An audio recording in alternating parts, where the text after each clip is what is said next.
Hi, now I'm gonna do one more vegetable.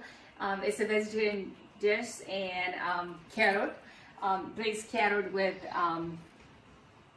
mint, fresh mint.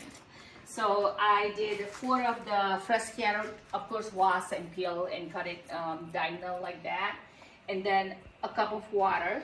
Then you put your carrot, all the carrot. I've been cooking those for a good 5 minutes because I want it to be kind of glazed looking. And then a teaspoon of salt and 2 teaspoons of sugar.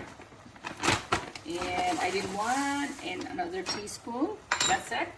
And you kind of cook it until it's kind of softens. The carrot gets softens. It's really easy, but it looks good with all your Thanksgiving items and something orange color for fall. And almost ready. About 10 minutes. It's if you cook it about 10 minutes, it's all ready to go.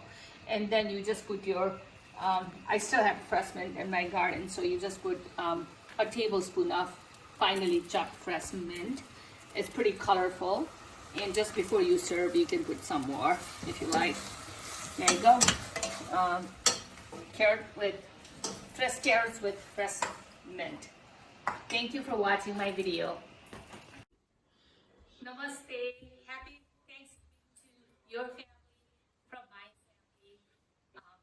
I prepare all that Thanksgiving dinner for my family. You may have a healthy, happy, small family Thanksgiving. No more than 7 people, please, until we get rid of this virus, COVID-19, which we have vaccine now, hopefully soon by spring. Thank you so much for watching my video. Please share, subscribe, enjoy. Thank you.